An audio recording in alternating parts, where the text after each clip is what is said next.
Sean todos muy bienvenidos otro día más al Bot Consciente. Esta es otra entrega de su querido Cuchitril.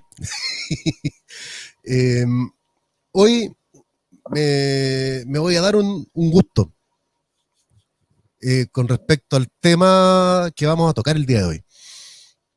Y a medida que vayamos avanzando van a ir dándose cuenta por qué. El tema que tenemos para hablar el día de hoy es el Cuerpo Militar del Trabajo, el CMT. ¿Y por qué lo quise traer como tema? Esto era algo que hace rato quería hacer y es importante conocerlo y entenderlo. Sobre todo analizando la historia y las cosas que se han hecho en esa unidad del Ejército de Chile. Es importante saber ese tipo de historia, esa hazaña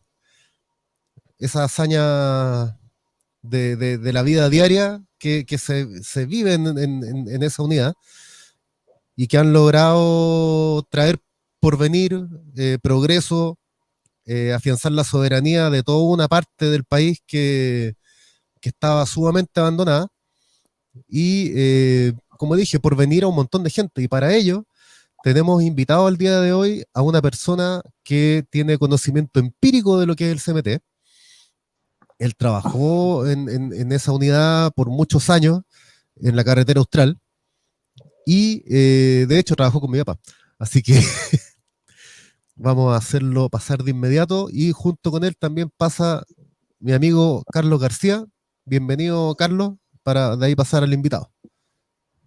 Hola, buenas noches a quienes nos escuchan. Realmente es un agrado tenerlos a todos ustedes en nuestro programa y, por cierto, a este tremendo invitado que nos va a ilustrar respecto de una epopeya desconocida para la mayoría de los chilenos. Programas atrás sacamos un capítulo especial respecto de la epopeya de la Goleta Ancud.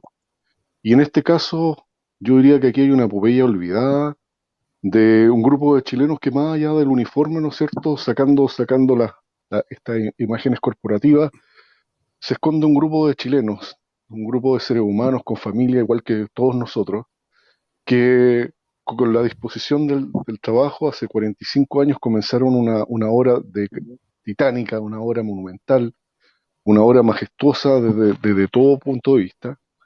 Y aquellos que hemos recorrido la carretera austral realmente nos hemos dado cuenta, ¿no es cierto?, de las dificultades en el terreno, las inclemencias del clima y una serie de elementos que pueden hacer de esta obra vial una de las más complejas del mundo, ¿por qué no decirlo así? Así que, evidentemente, don Fernando Lorca nos dará prueba de lo que acabo de decir y muy bienvenido, don Fernando. El escenario es suyo, el espacio es suyo y queremos que nos cuente, digamos, qué ha representado en su vida, por cierto, el haber participado, ser pionero en esta tremenda obra de la que estamos hablando. Don Fernando, bienvenido. Primera vez que se enfrenta a un desafío como este. Sí. Pero en comparación a las cosas que le ha tocado hacer, créame que no es nada. Don Fernando, ¿quién es usted? Para la gente que nos está viendo, ¿por qué? Explíquenos quién es usted para que entiendan por qué lo invité el día de hoy. Gracias, Guillermo, gracias, Carlos, por invitarme a vuestro programa. La verdad que es un honor para mí estar aquí con ustedes, hablando del Cuerpo Militar del Trabajo. A mí el CMT me emociona, porque hoy día yo tengo 62 años, cumplo ligerito, y llegué al CMT cuando tenía 20, a Chaitén, el año 1980, principios de los 80.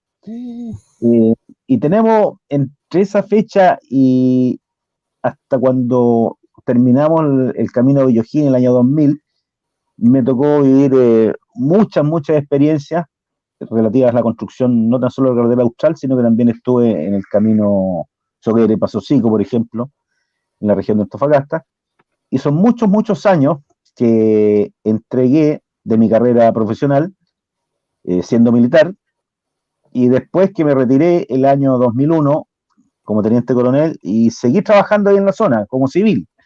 En la empresa constructora, también en la construcción de la carretera austral, ya en los trabajos que se denominaban mejoramiento, que es la última etapa antes de pavimentar los caminos. También me tocó trabajar en la pavimentación ahí en un tramo de Coyhaique al sur. Entonces, han sido muchos años, como decía yo, un poco me emocioné recién, porque sí, hay muchas cosas que pasaron ahí. Oye, si bien es cierto, hoy día el CMT sigue trabajando a full en diferentes sectores, pero las condiciones son totalmente distintas. No digo que no sea sacrificado, que no sea una epopeya hoy día, sí lo es, porque los que han tenido la suerte de estar en los lugares donde hoy día trabaja el CMT en Yendegaya, por ejemplo, imagínate, en el sur, es horroroso estar ahí. Oye, yo no sé, todos los días el clima, el terreno, la roca, tu papá trabajó mucho en esa zona y es muy complicada. También más al norte, por supuesto, pero es muy complejo. Y como te digo, historia hay muchas. Yo partí, por ejemplo, en Chaitén, cuando en Chaitén no existía unidad militar, se creó ese año, en 1980, o sea, físicamente, porque el decreto creo que data del año 79, pero ahí partimos un pequeño grupo de oficiales y personal de planta, suboficiales, tomando los diferentes puestos, tanto en Chaitén para formar la unidad militar, como en los distintos sectores de trabajo. Recordemos que en ese tiempo es lo que se denomina la subjefatura zonal de Puerto Montt, que existe hoy día y también está haciendo muchos trabajos en la zona. Entonces, de Puerto Montt, Chaitén dependía de Puerto Montt. Puerto Montt tenía dos grandes sectores de trabajo. El sector 1, que era el sector de Mechi, La Arena, Contao, Río Negro, Nopirén, toda esa zona, en la desembocadura del estuario Reloncaví, y el sector 2, Chaitén. Y Chaitén en ese tiempo tenía la responsabilidad de la construcción de la carretera desde Chaitén hacia el sur, en dirección hacia Coyhaique. Y también tenía la responsabilidad de la construcción del camino que iba de Puerto Piedra a Futaleufú, Puerto Ramírez a Futaleufú, también paralelamente. Y es ahí yo donde específicamente llego yo a trabajar en terreno, el camino de Puerto Ramírez hacia Futaleufú, y justamente me acuerdo, unimos Futaleufú con la red caminera, terminamos ese camino en diciembre del año 1980. Y de ahí yo paso a trabajar después a lo que era la carretera longitudinal misma, de Chaitén hacia el sur, y básicamente llegué a trabajar en un lugar que era muy complicado, se llamaba la Cuesta Moraga. Y no era muy complicada la cuesta porque en invierno llovía, había rodado, la nieve llegaba a más de 1 metro, y su nombre era por un cerro que se llama Cerro Moraga, no por otra cosa, porque algunos dicen, no, porque el que no era por eso, sino que el cerro. Entonces, claro, me tocó trabajar ahí para hacer los últimos movimientos de tierra, porque ya esos años se empezaron a construir los puentes definitivos. Ahí en la Cuesta Moraga se construyeron del orden de los 3 puentes definitivos, de hormigón, vigas de acero, ya quedó un estándar bastante bueno. Y de ahí seguí hacia el sur de la Cuesta Moraga, llegamos al Valle del Frío, Costa Brava, hasta finalmente llegar a la Junta. Y el camino longitudinal austral, la carretera austral, se une con Coyhaique el año 1982. En enero de 1982 fue la ceremonia de inauguración en lo que es hoy día la Villa Santa Lucía. También se inauguró la Villa Santa Lucía en esa fecha, febrero del 82. Entonces, entre el 80 y el 82 yo trabajé básicamente en el camino que va desde la Villa Santa Lucía, que en ese tiempo se llamaba El Zorro, ese lugar, El Zorro, hacia Puerto Piedra. Perdón.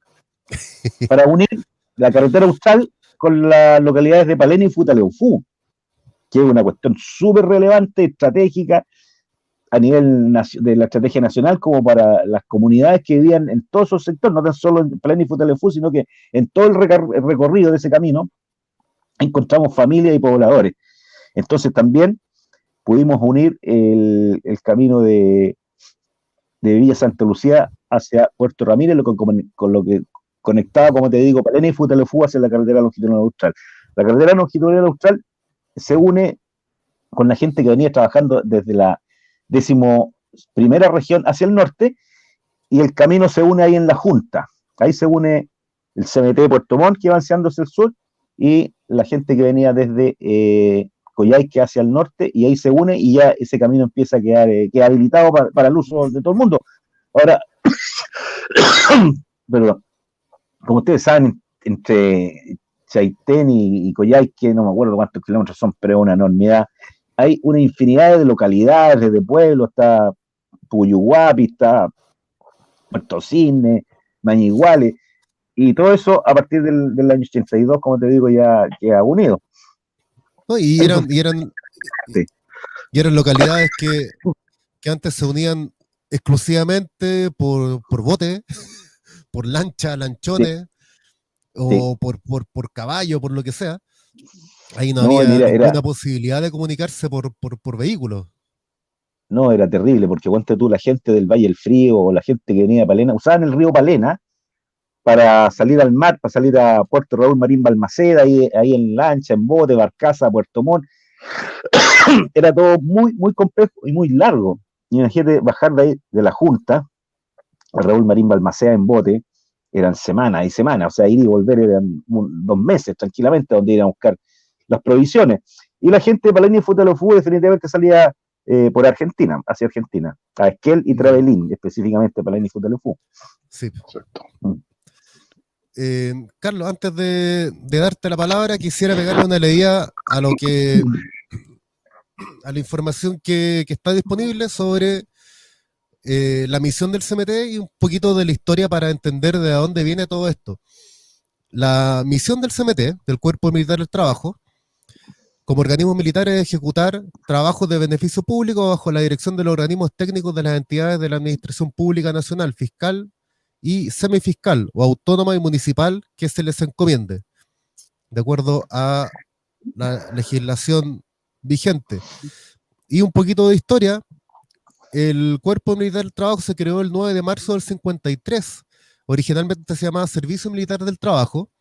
Esto fue en el gobierno de Carlos Ibáñez. Coincidencia que hoy es aniversario de Carabineros. En el gobierno de Carlos Ibáñez se creó el Servicio Militar del Trabajo y se empezaron a hacer diferentes trabajos de índole de obras viales en diferentes partes del país. Pero el año 60, ahí se comenzaron a lucir luego del terremoto del 60 de Valdivia.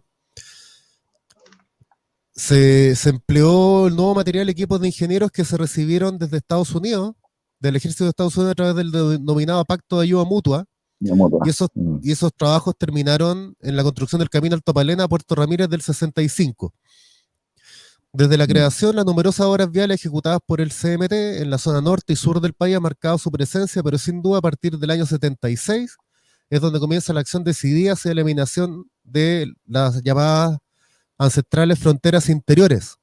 Las obras que desarrolla el CMT han obedecido una detallada planificación que define el costo y grado de eficiencia en comparación con otras entidades. Acá hay un dato importante.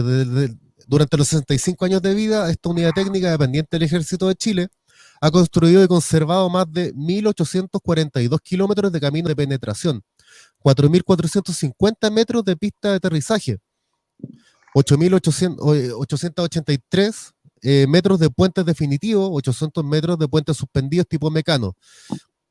Además, obras complementarias, principalmente sobre la ruta andina, costera norte-sur, longitudinal austral y caminos transversales o ramales, beneficiando a hasta ahora, a 9 regiones del país. En el fondo, el CMT llega a hacer trabajo en donde la empresa privada o no quiere, o no puede, o no le conviene entrarle. Pero si es necesario hacer ese sacrificio y entrar con una huella que se transforme en un camino para asegurar beneficio de una comunidad, bienestar de toda una zona, soberanía de un lugar, hay que hacerlo. Y ahí es donde entraba el CMT. Y todo esto con mucho trabajo, con mucha abnegación, esfuerzo, con vidas que quedaron en la huella y compromiso, mucho compromiso de toda la gente que ha pasado por ahí. Don Fernando, Carlos, tú querías preguntar algo. Sí, yo quería hacer un alcance respecto de esta obra de ingeniería, como dije antes, que es monumental, y uno se da cuenta de eso cuando la conoce. Yo tengo la suerte de conocerla desde Chaitén hasta Cochrane, que son una buena cantidad de kilómetros, sobre 400 kilómetros a lo menos. Y ahí uno se percata, ¿no es cierto?, de las distintas dificultades. Por cierto, hay mucha belleza, pero bueno, el punto central es que reflexionaba respecto de este mundo en el que nos toca vivir hoy día, de este mundo de inmediatez, donde toda la gente está reclamando derechos, donde todo es y donde todo es ya, ahora, aquí y ahora. Y resulta que mirando y preparándonos para este programa el día de hoy, me empecé a percatar lo que cuesta construir, el sacrificio que conlleva levantar cualquier tipo de obra, especialmente esta en particular, ya que le estamos dedicando a este programa. El esfuerzo tanto de la familia de los militares que estaban ahí, ¿no es cierto?, de esos seres humanos, esos chilenos también, eh, sus hijos, el abandono, el frío, condiciones muy adversas de trabajo, que tú esbozaste en algún minuto, Guillermo, que una empresa privada lo más probable es que hubiera abandonado la tarea, porque de verdad que hay que tener un corazón especial y una característica, una disciplina especial, que sin duda el ejército lo tiene, pero habla también de un compromiso importante, habla de una disposición, ¿no es cierto?, que va más, que yo diría que es sobrenatural, y no estoy, digamos, exagerando. Invito a aquellos que no conocen la carrera austral, cuando les toque ir en algún minuto se van a dar cuenta ahí, en terreno, de que efectivamente estas palabras no son vacías y ni siquiera pretenden halagar a nuestro invitado, ni mucho menos. Aquí no se trata de ego, se trata de reconocer, y es un aspecto de este programa al cual me sumé con mucho gusto. El objetivo es hacer consciente el sacrificio de todo lo que hemos construido como nación y sentirnos orgullosos, sentirnos realmente, apropiarnos de ese sacrificio, porque efectivamente es ese sacrificio el que ha podido levantar a Chile y por posicionarnos en el mundo como la nación en la que nos convertimos en algún minuto, salvo estos últimos años que venimos dando una pésima imagen. Pero obviamente me quería referir a esto, Guille, y discúlpame, don Fernando, que me haya extendido un poco, pero siento que es necesario subrayar, ¿no es cierto?, la potencia y la envergadura de esta obra. Don Fernando. Sí, mira, sí, lo que dice Carlos es cierto. Las personas que trabajamos ahí, que trabajan ahí, la verdad que tienen un espíritu especial. Eh, Producto de lo mismo, del esfuerzo físico, del esfuerzo de las familias, y hay que tener un espíritu muy especial para estar ahí. Como decía Carlos recién, claro, la empresa privada por plata puede hacer todo, pero arrastrar a su familia, y la verdad que en el momento de los compromisos, cuando está lloviendo, está nevando, hay que sacar una tarea adelante, uno no va a pensar que la hora extra, ni que el horario termine a las 6 de la tarde, ni que ni el sábado ni el domingo. La verdad que sí, efectivamente, hay un espíritu especial, una abnegación, que no sé si será sobrenatural, pero sí extraordinaria. O sea, no cualquier persona, a lo largo de los años, yo lo he visto también, no cualquier persona está dispuesta a hacer esa entrega.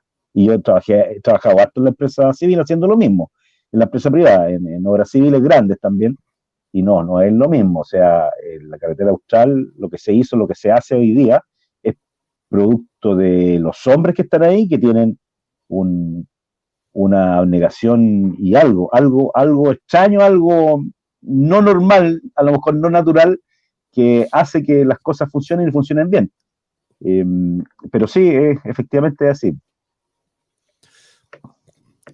Sí, bueno, yo estuve el 2000, me tocó estar en el sector de trabajo que estaba en Puelche, en un sector de trabajo que estaba haciendo el tramo de Pueblo Puelche.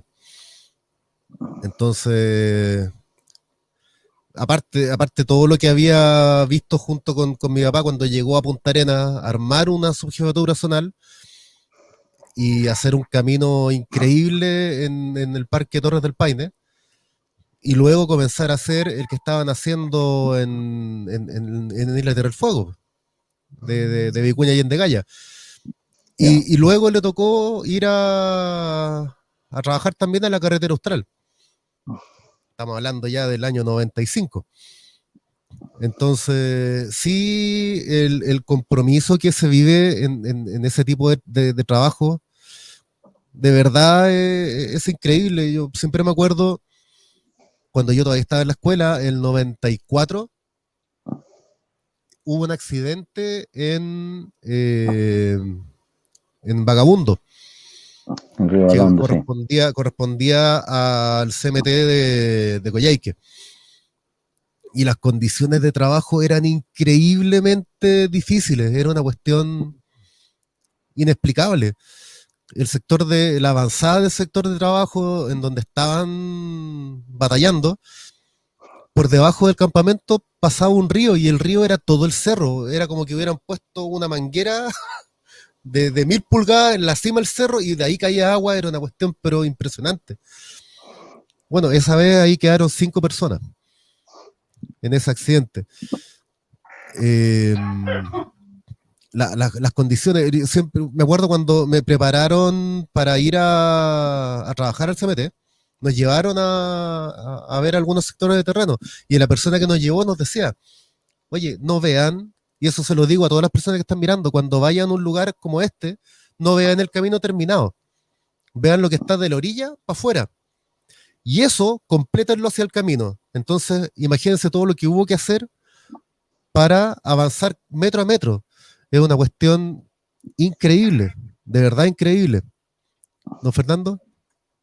Sí, mira, efectivamente hay zonas, son miles de kilómetros, donde hay un montón de lugares así. El Vagabundo es un lugar bien especial porque hay, como dices tú, claro, hubo un accidente terrible donde desaparecieron 5 personas y la geografía, había que pasar una cordillera ahí. Y como dice Guillermo, hay un río, el río Vagabundo, que es un río sumamente profundo y sus orillas son sumamente escarpadas. Y por ahí había que construir el camino. Y como era muy escarpada la orilla, eran derrumbe tras derrumbe, tras derrumbe, tras derrumbe, hasta que ocurrió el fatídico accidente ese que cortó el camino ahí. Se estuvo más de un año que no se podía avanzar. Entonces ya estábamos cerquita por llegar ahí a Puerto Yungay, ¿ya? Muy cerca de llegar a un hito súper importante. Ahí son los 1100 kilómetros de carretera austral en Puerto Yungay. Y fue muy complicada esa zona. Y así hay muchas otras, el mismo Cerro Moraga que yo hablaba recién atrás, y hay varios sectores en que lamentablemente hubo accidentes con pérdidas humanas. Y a lo largo de todo el camino encontramos ese tipo de terreno en esa zona. En el sur, en Yendegay, ahí es horroroso, la roca no deja avanzar, también tiene muchas Sí. complicaciones. El mismo Pueblo Puelche, que dices tú, toda la orilla ahí para salir hacia Pueblo, hacia Contao, también es recontra complicado. Exactamente, sí. Muy complicado. Pura roca. Y es pura roca, claro, en general tiene mucha roca la carretera austral, mucha roca, que es muy complicado trabajarla. Sí. Acá hay una pregunta que hace Jorge Villagrán, un muy buen amigo del canal, que está desde Miami.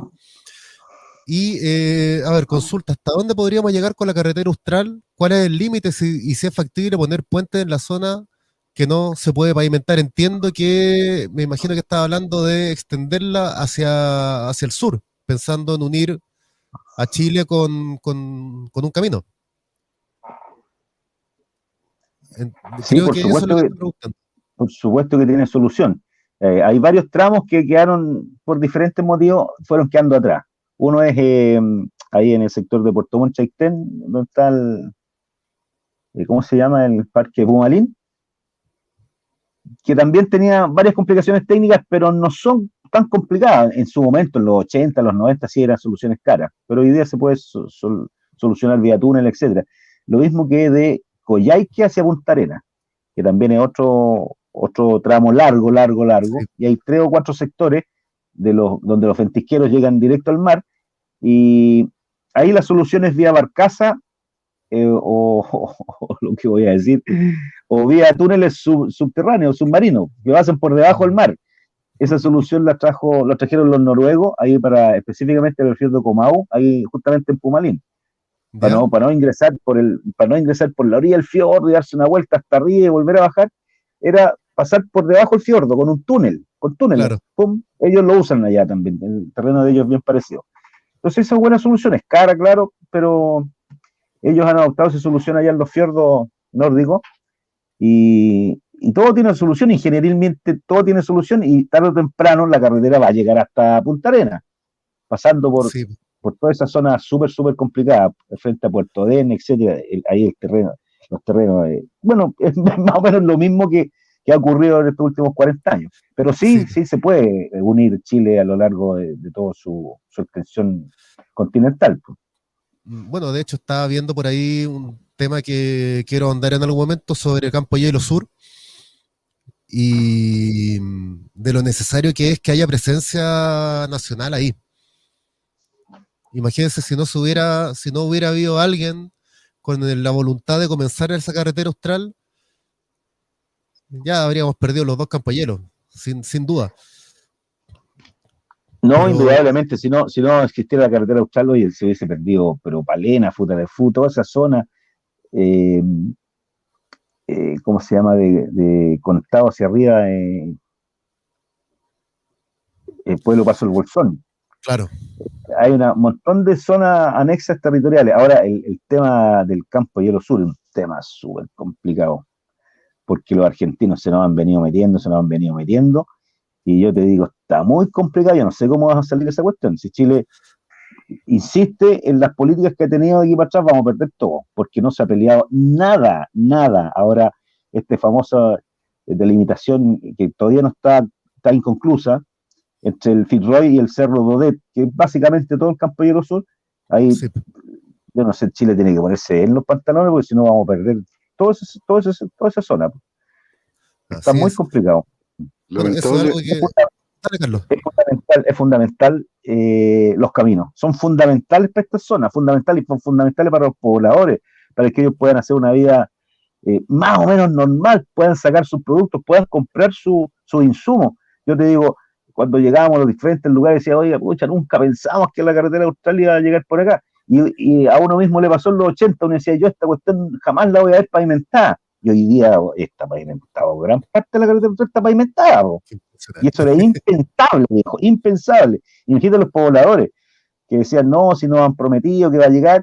Y hay una anécdota por ahí que alguien cuenta que, mire, cuando yo vi que llegaron los militares acá, efectivamente creí que el camino iba a llegar. Eso fue Cerro Castillo, una cosa así al sur de Coyhaique. Y es cierto, sin camino, oye, es una extensión pero gigantesca. La extensión que hay entre Puerto Montt y Punta Arenas es gigantesca. Así es. Carlos. sí, quería en el fondo, digamos, precisar algo relacionado con el tema político. La poca importancia que se le ha brindado a justamente a Campo Hielo Sur. Eh, y con este nivel de políticos que tenemos hoy día, no me cabe la menor duda que vamos a terminar regalando todo lo que alguna vez nos perteneció, porque finalmente nadie va a tener el coraje, ¿no es cierto?, de impulsar políticas de esta envergadura, con este nivel de desafío, porque hoy día la mirada es muy pobre, una mirada, no hay una mirada de Estado, no, el Chile como nación lamentablemente ha sido destruida ideológicamente y hoy día, a mucho pesar, aunque uno esté permanentemente con la moral arriba, vamos viendo este deterioro que es como una avalancha de basura que ha caído sobre nuestra nación y que apunta justamente en la línea contraria a lo que estamos conversando hoy día en relación a cómo se construye un país, cómo se construye una nación, con qué espíritu se requiere para ello. Y evidentemente, este espíritu que hoy día prima, no sé si llamarlo espíritu, simplemente es una ideología, y una ideología barata, que lo único que está haciendo es destruir, rebajar el alma nacional y ya hay voces disidentes que dicen, ¿no es cierto?, que podíamos entregarle mar a Bolivia, empezar a entregar cosas que han costado sangre, sudor y lágrimas conquistar. Y como cuando a ti no te cuesta nada en la vida, simple regalarlo. Es muy simple, deshacerte de aquello que crees que no tiene ningún valor. Esa sería Mm, mi apreciación en exacto. este punto, porque creo que que es importante relevarlo, perdón. Bueno, este tipo de obras, como la carretera austral, se construyen cuando hay voluntad, la voluntad necesaria de hacer cosas por el país. Y no de pensar en la próxima elección a 4, 6, 8 años, dependiendo del cargo o el momento histórico, sino de hacer trabajos reales pensando en el porvenir del país como corresponde. Cuando se empezó a hacer esa carretera se tenía muy claro que no era un trabajo para un periodo o 2 o 10 años o 15, no. Se sabía que era un trabajo a largo plazo, de largo aliento, pero que era necesario hacerlo. Era necesario hacerlo. Y se hizo. Y se hizo bien. Y se hizo con todo el corazón que requiere hacer algo así. Yo siempre recuerdo cuando me tocó estar ahí en Contado, para las glorias del ejército, para septiembre de ese año, pedí permiso y le hice una presentación al colegio de Contado. Y Contado era un pueblito de 4 cuadras y el colegio al medio, entonces era una cuestión minúscula. Y en el fondo era explicarle a los niños que lo que tienen afuera, esa calle que tienen afuera, se hizo pensando en ellos. Se hizo pensando en darle bienestar a esa gente que vivía en esos lugares.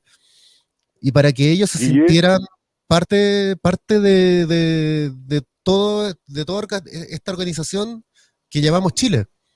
Y el Guille, esfuerzo que se hizo fue para llegar hasta la puerta de la casa de ellos. Y me mm, miraban con los ojos, abrían las pepas los cabros chicos. me imagino Carlos, que, me imagino que en ese colegio que estuviste, estuvo dando esta charla, ¿no es cierto?, tan didáctica. Obviamente no estaban los niños, ni los Boric, ni los Jackson, ni ninguno de estos niñitos del Frente Amplio. lamentablemente el Boric estaba en mi colegio en Punta Arenas, así que no, no puedo decir mucho. Qué horror, qué horror. Qué horror, Don weón, Fernando. qué horror. No, sí, bueno que hubiera estado en esa charla para que se hubiera percatado lo que significa. Es que no solamente tendría que haber estado, tendría que haber vivido ahí. mm, Y ese era el gran punto. Don Fernando, Yo creo que, mira, lo que pasa es que la gente que no. Puede que mucha gente conozca la Patagonia en la carretera austral, que son extensiones enormes, que haya ido muchas veces, pero no ha internalizado el tema que hay ahí detrás de eso. Porque para hacer lo suyo, uno tiene que vivir ahí, y tiene que sufrir lo que esta gente sufre con la falta de comunicación. Hoy día, claro, hay mucha mejor telefonía, qué sé yo, pero que no haya un camino, ponte tú, imagínate, a toda esta gente que ustedes nombran recién, ellos jamás han tenido una necesidad de ese tipo. Ellos han nacido en familias de clase media acomodada y nunca les ha faltado nada. Pero yo he visto mujeres con 6, 7 meses de embarazo cortando leña, po, ¿no es cierto? Y la gente que sale a las veranadas están 2 meses con el ganado arriba y no están en su casa. Y esa gente antes no tenía camino, entonces tenía que tomar un bote, bajar por el río Palena 15 días y llegar a Raúl Marín Balmaceda, esperar la barcaza, comprarse un quintal de harina, otro saco de azúcar y partir 2, 3 semanas por el río para arriba otra vez. Entonces, para poder tener una visión y mirar con el corazón y con el alma y con el espíritu estas cuestiones, hay que vivirlo. La gente que no lo ha vivido, uno llega, como dices tú, claro, llega para allá, qué bonita la carretera austral y no ve más allá de la plataforma, pero no y se para a critican mirar el de, camino. claro, y critican, oye, que está lleno de hoyos. Oye, entonces no han mirado del camino para afuera, po. O cuando ven una casa de un poblador y no se imaginan esto, oye, este gallo 20, 30, 40 años atrás, ¿cómo lo hacía? Hoy día no, tiene locomoción todos los días que va de Cochrane a qué sé yo, a Coyhaique o de Cochrane a Villa O'Higgins, ponte tú. Sí. Pero, oye, 20 años atrás era totalmente distinto. Entonces la gente hoy Sí, día no está ni ahí con el tema, como dice, pero es un tema súper relevante porque se de puede todo perder hecho. todo eso. Si a la gente no le Sí. interesa, se puede perder. Una pregunta a Jorge Villarán que me la hizo dentro de la semana cuando le conté que íbamos a hacer este programa. Y él pregunta si es cierto, don Fernando, que en esos años los presos podían rebajar parte de la condena haciendo trabajo en la carretera austral. No, No es No era cierto. así. Ya, no, yo estaba ahí, pues, yo estaba ahí y trabajábamos con gente del PEM, Plan de Empleo Mínimo, entre el 80 y el 81, o sea, venían de mucho antes, lo que pasa es que esos años ya se cambiaron, el año 81, 82 se cambió la mano de obra de PEM a soldados con cripto. Y ahí yo estuve un par de años trabajando con gente del PEM, que eran de todo Chile, pero básicamente de la 10ª región, Valdivia, Osorno, Puerto Montt, Los locales. de Chiloé, los locales. Había gente que llevaba años y no salía, pero para nada. Ellos tenían bueno, por supuesto, su sueldo y tenían ayudas de otro tipo, de otros beneficios de su familia, de alimentos y otras cosas más. Pero nunca se transó con gente que estuviera condenada. Ahí no había gente que estaba condenada. Mm. Hay avances tecnológicos que han ido ocurriendo desde que se comenzó con esta obra de la carretera austral hasta el día de hoy. Y claro, hoy en día existen geotextiles, existen tecnologías que facilitan la apertura de brechas en lugares inhóspitos, maquinarias nuevas, equipos de perforación nuevas que son geniales, pero en esa época no era así, pues. Si nos pudiera contar un poquito de esas No, peripecias. yo te digo, era terrible. Yo digo, la última, cuando, o sea, siendo militar ya, el año 2000, cuando estuvimos con tu papá ahí en Coyhaique, eh, ya contamos con equipos para perforar la roca, ponte tú, equipos hidráulicos, qué sé yo, pero años anteriores, en la década del 80, oye, para abrir el camino de la vía Santa Lucía a Puerto Ramírez y unir Palalí y Futalefú, usamos básicamente perforación manual, viejo. Perforación manual para mover miles y miles y miles de metros cúbicos de roca, con explosivos, por supuesto, pero la perforación es manual. Eh, no teníamos track drill, no eran tractados con orugas los tracks, sino que eran con ruedas de goma, se llamaban wagon drill, que teníamos uno que era del Pacto Ayuda Mutua, un Worthington del año de la pera, pero funcionaba, y tenía una Trascopco, y después ya empezaron a llegar los equipos tractados con cadena metálica, que era mucho más fácil moverlo y qué sé yo, pero Araña. esos equipos, claro, como araña, y esos equipos tenían que andar con un compresor enorme a cuesta, porque su tracción era neumática, con aire. Sí, Después, como te digo, ya en los 2000, ya los track dealers eran hidráulicos, o sea, era el mismo equipo, con una cabina ya, sí. y no tenéis que andar con un tremendo fierro a cuesta. Imagínate estar en una huella donde tienes que llevar equipos, mangueras, perforadoras, explosivos, esto, lo otro, y además un Al fierro hombro. 4 toneladas atrás. Ahora eso ya no existe, claro. La tecnología ha avanzado muchísimo y eso ha facilitado mucho las cosas, por supuesto. Sí. No, pero claro. Pero en esa época, como le digo, no había ese tipo de tecnología, pero había que hacerla pega igual. Por ejemplo, si estaban abriendo brechas y se encontraba con un mallín o turbales, para los que están viendo, son lugares en los que uno ve pasto, pero abajo es pura agua. Entonces hay que rellenarle para lograr asentar la huella y de ahí avanzar 1 metro. Sí, efectivamente, Embaralado y todo eso. los mallines fueron un tema tan complicado como la roca. Claro, llegas a un mallín que puede ser chico, puede ser grande, puede ser una extensión de 1 kilómetro, por ejemplo, y no hay cómo pasarlo. Tú echas material, echas material, echas material y se lo traga, se lo traga, se lo traga, se lo traga. Entonces hay varias alternativas. Geotextil en ese tiempo lo conocíamos por folleto y llegaban las muestras, pero no teníamos acceso a comprar rollo y rollo de geotextil.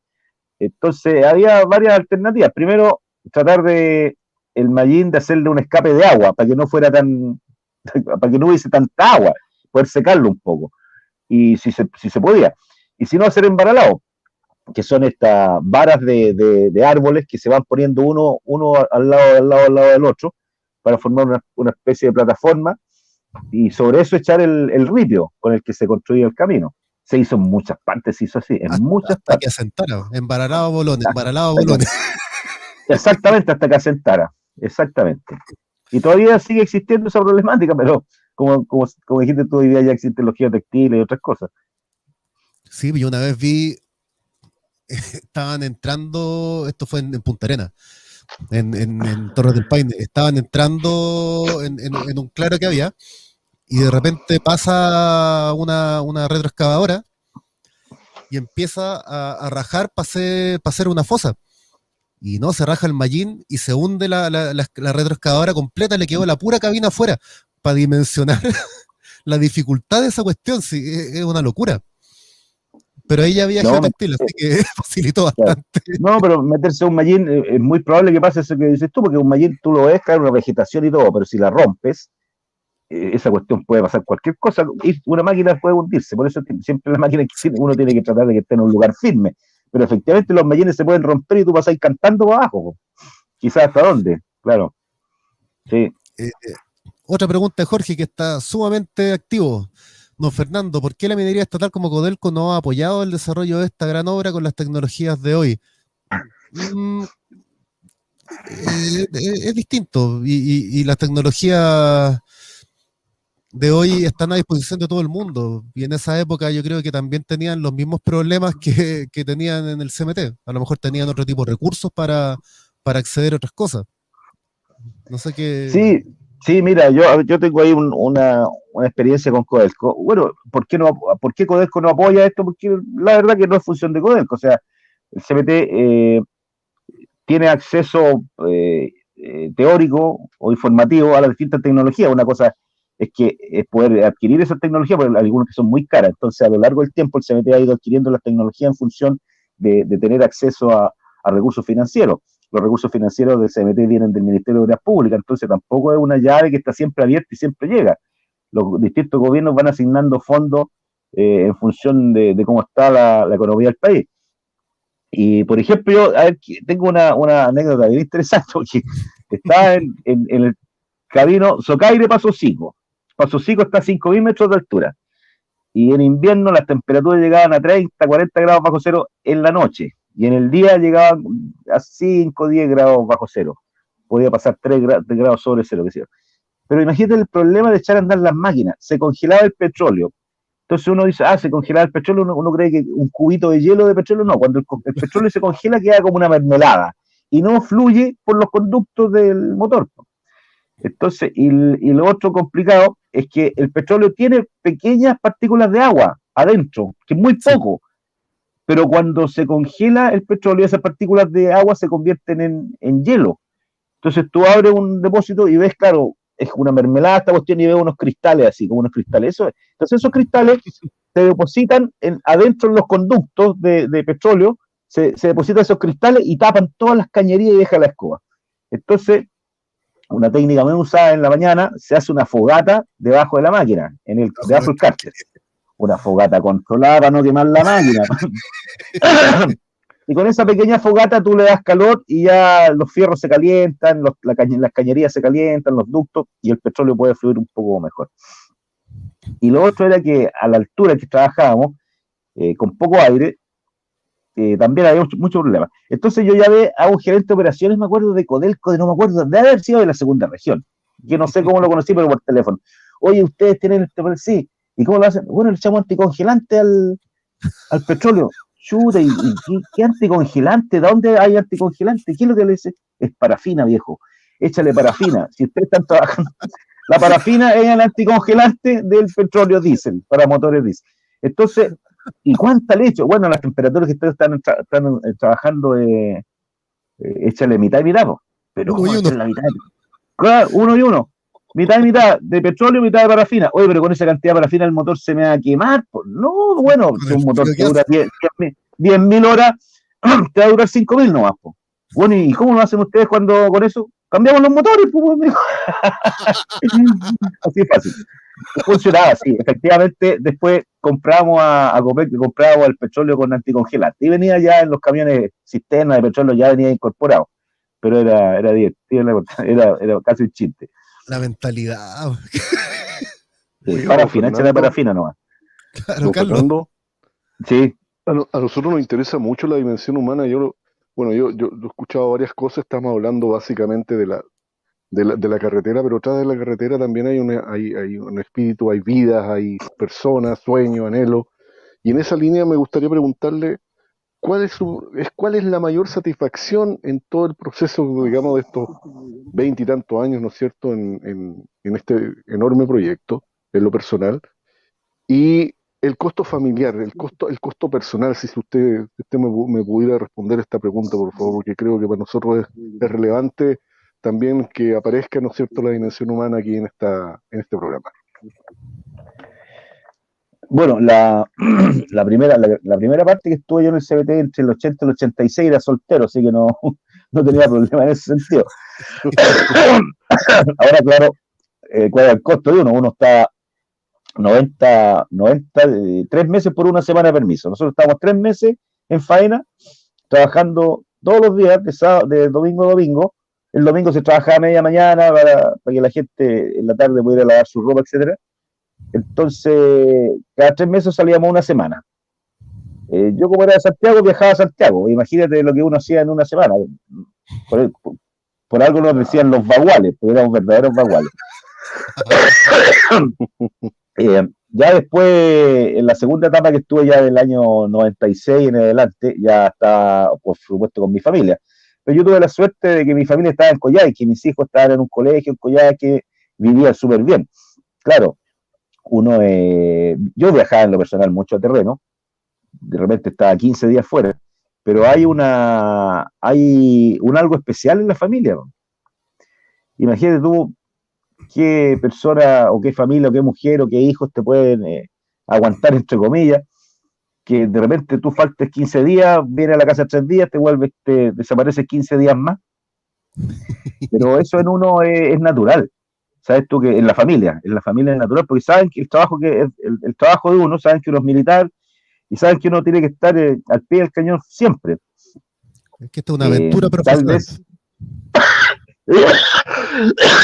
pero tal vez ellos no, a ver,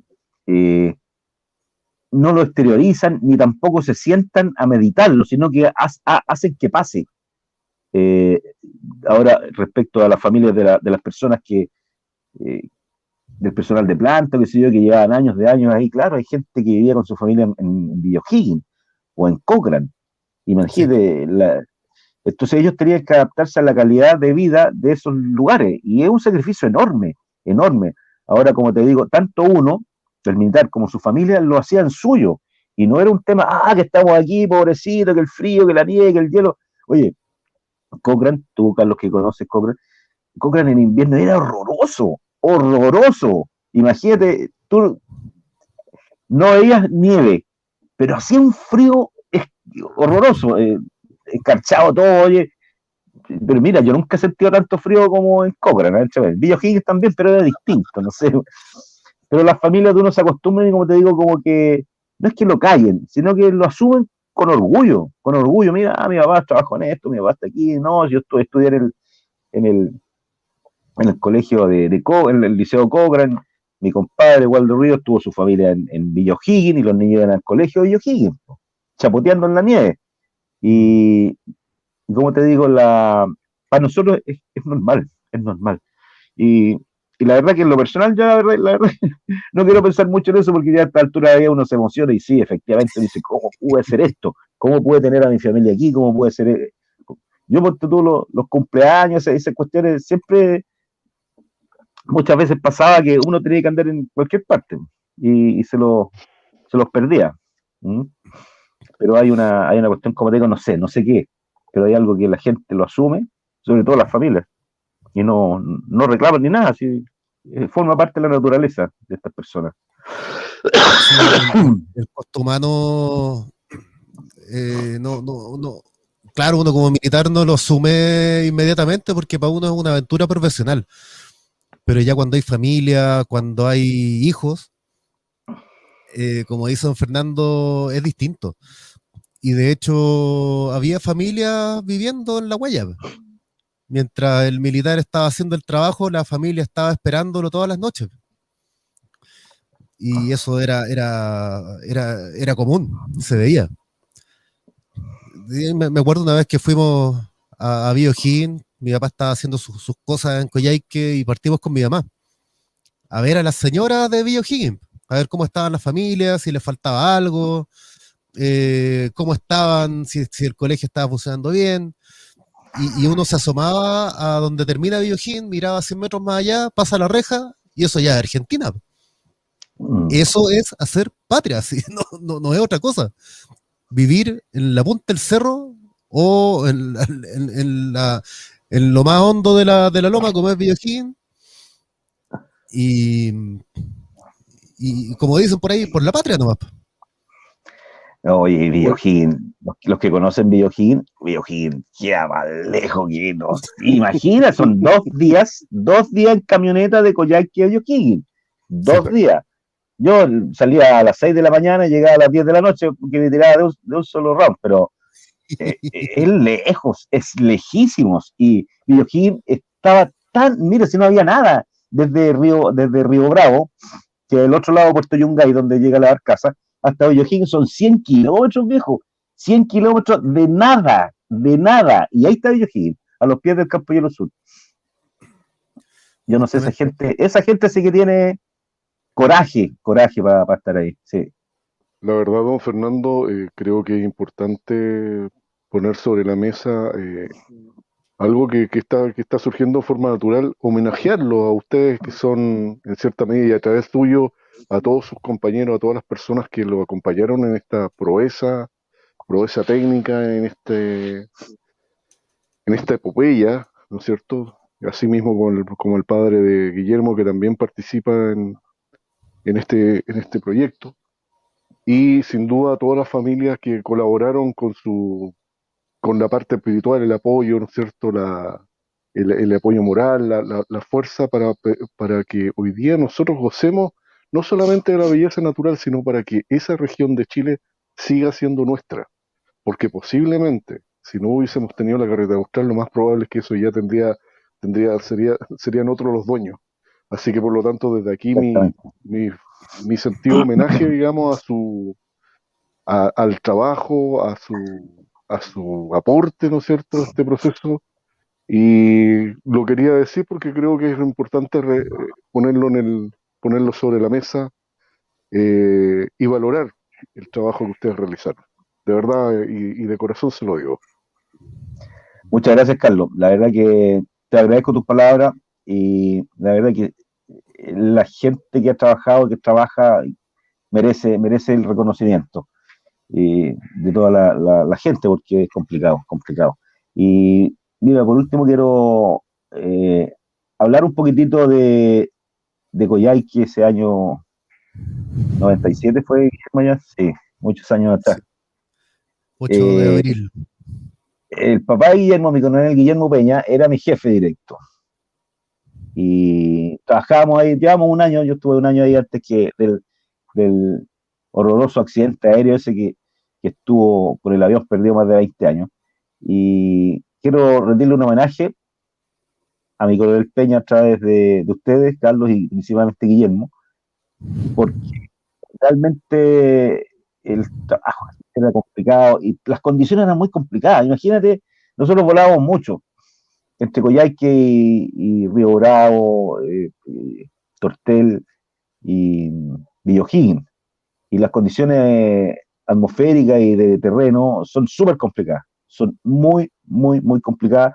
Los aviones en los que viajamos eran aviones de empresas comerciales, locales, pequeñas, con un material no de última generación y con ayuda electrónica elemental, y era complicado. Y lamentablemente ocurrió ese accidente donde ella también me con el Fanchú, en una persona muy conocida que también dedicó su vida a la construcción de la carretera austral.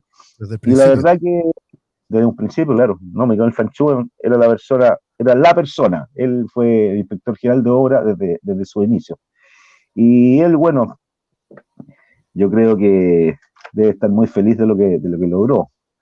Eh, Fue bien complicado ese accidente y como te digo, yo quiero hacerle un homenaje a los ocupantes de este avión, especialmente a mi jefe, a mi coronel Guillermo Peña Heredia. Y, y muchas gracias, Guillermo, por invitarme a este programa donde la verdad es que queda mucho, mucho, mucho por conversar, porque, mira, se puede conversar de muchas cosas. Hemos conversado, la verdad que muy poquito de lo que es realmente esa tremenda obra. Así que muchas gracias por todo. Es un honor para mí poder conversar con ustedes. No, don Fernando, el honor, créame que es mío. Créame que es mío, porque Me acuerdo de haberlo visto cuando fue ese accidente, cuando llegaba a la casa de mi mamá em, y veía la desazón en sus ojos, porque no aparecía nada. Y de hecho, cuando le comenté a mi mamá que tenía las ganas de hacer este programa, le preguntaba, ¿y a quién podría invitar? A Fernando Lorca, pues. Y perfectamente, pues, justamente. Eh, el, y aparte que yo también con el tiempo terminé trabajando ahí y entendí el asumir el sacrificio personal que implica estar en un lugar como este y asumir eso. Y uno lo entiende cuando toma ese compromiso. Y como decía don Fernando, la gente que trabaja en ese tipo de faena no son personas del común, no son personas del montón. Son personajes muy seleccionados y muy puntuales que se enfrentan a ese tipo de dificultades sabiendo que están arriesgando todo. Es una cuestión bien crítica. Pero el bien final que se persigue vale la pena. Uno asume ese riesgo. Y cuando asumí ese riesgo, yo entendí que mi papá también lo había asumido. Mi mamá también lo asumió. Desde el punto de vista de la familia. Por eso el CMT es algo tan grande, es una unidad tan particular, tan llena de historias. No solamente son los funcionarios, los militares, los empleados civiles que trabajan ahí, sino que es todo el resto que los acompaña, las familias, los hijos, todo, los empleados civiles que están ahí. Es increíble el esfuerzo que se hace. Y esa era la idea que tenía yo de hacer este programa, de rendir un homenaje a toda esa gente. Estas cosas las hacen personas. No son entes abstractos, no son robots, no son máquinas que están trabajando solas, son personas que sacrifican mucho para, para darle un beneficio real a muchas personas, a una zona completa del país. No es solamente rendirle honor a la bandera a las 8 de la mañana, bajar a las 6 de la tarde y listo. Es un compromiso de verdad. Y esa era la idea mía de hacer este programa. A los que se preguntan, esta bandera que tengo acá atrás, la parte blanca llega hasta ahí nomás. Esa bandera se la dieron a mi papá cuando se fue de Punta Arenas. Esta fue la primera bandera que pusieron en el sector de trabajo en Tierra del Fuego, perdón, en Torres del Paine. Así quedó la bandera con el viento, mordida entera. Y parece una bandera de guerra que pasó por un combate y realmente lo hizo. Realmente lo hizo. Y las personas que están trabajando hasta el día de hoy están en un combate constante contra los elementos, contra las dudas que uno siente estando en lugares así. Es verdad, eso pasa y pasa todos los días. Pasa el día de hoy, está pasando ahora. Y es necesario levantar estos temas, rendir homenajes que corresponden, en el momento que corresponde. Así que, don Fernando, como decía el Carlos, el homenaje lo hacemos llegar a todo el CMT para que se lo entregamos a usted. Gracias por haber venido el día de hoy y gracias por haber estado, desde un punto más personal, gracias por haber estado en ese momento particular con tanto esfuerzo y tanta determinación.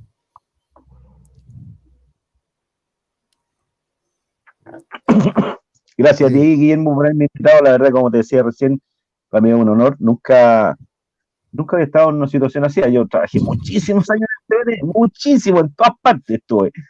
Conozco desde Mechi La Arena hasta Villa O'Higgins. Y la verdad, no, nunca me había sentado así a conversar de la experiencia. La verdad que fue muy poco tiempo y como te digo, hay muchísimas cosas más que se pueden seguir conversando. Hay tantas, cuando tú hablabas recién me empecé a acordar de la gente que trabajaba, con la que trabajé en los 80 y en los caminos Fútbol de Fútbol, los operadores, los viejos, los civiles, todos esos viejitos ya no están con nosotros. Po.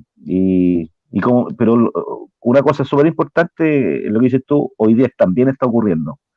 Hoy día está ocurriendo y motivo para otro programa de los trabajos que se están haciendo hoy en día, el Lagos Polón, y por nombrar uno, digamos, pero se está trabajando en muchas partes. Lo vamos a hacer entonces. Lo vamos a hacer. Voy a tratar de conseguirme apoyo también de la gente que está haciendo trabajo dentro del ejército, para ver si los traemos ese día. No es tan fácil para ellos porque no es llegar y hablar, no es llegar y aparecer en un, en un programa como este, Sí. pero con tiempo y con gestión se puede de repente tratar de hacer algo. Carlos, ¿algunas palabras Sí, para el cierre? bueno, don Fernando, realmente un honor haberlo tenido en este programa. Vi los comentarios de nuestros amigos, a los cuales le agradecemos, por cierto, que siempre nos están apoyando. Porque este es un tema que de verdad está absolutamente oculto a la opinión pública. Los chilenos están mirando absolutamente para otro lado, viendo el vaso medio vacío, no medio lleno. Tenemos muchas cosas como chilenos de que enorgullecernos. Eh, Crecimos demasiado, aquellos que nos tocó conocer la década de los 70, evidentemente vimos el desarrollo. Un ejemplo es la carretera austral. Hay otro ejemplo, por cierto, un ejemplo puntual. Y indudablemente uno no puede nunca de no sentirse agradecido por lo que ustedes realizaron. En este caso, a través suyo queremos, como dijimos delante, y no queremos ser majadero, pero hay que darle el valor que amerita la situación, de entregarle el homenaje que corresponde, que creo que no hemos sido capaces como nación de tal reconocimiento. Así que un abrazo a la distancia, muchas gracias por haber compartido con nosotros unos episodios de su trabajo y bueno, las puertas de este espacio van a estar abiertas siempre para usted y de verdad mi respeto y mi consideración por quien es usted, señor. ¿Don Un gran Fernando? patriota, por cierto. Muchas gracias Carlos por tus palabras, la verdad que me siento muy emocionado por lo que has dicho y gracias por haberme invitado al programa, ha sido muy gratificante. Bueno, el honor, créame que fue mío y de Carlos también por sus palabras. Y para todas las personas que llegaron hasta acá, muchas gracias por haber acompañado a estas tres personas hablando de historias locas. Gracias por haber estado acá, por habernos escuchado. Y siempre piensen,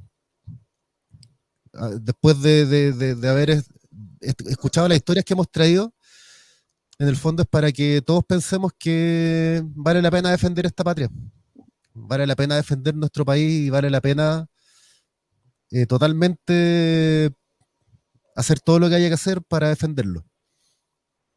Hay gente que lo ha estado haciendo, hay gente que lo sigue haciendo y no nos queda más que seguir el ejemplo. Así que muchas gracias y será hasta la próxima. Vamos a ver qué traigo el jueves. Todavía estoy buscando, pero algo vamos a hacer.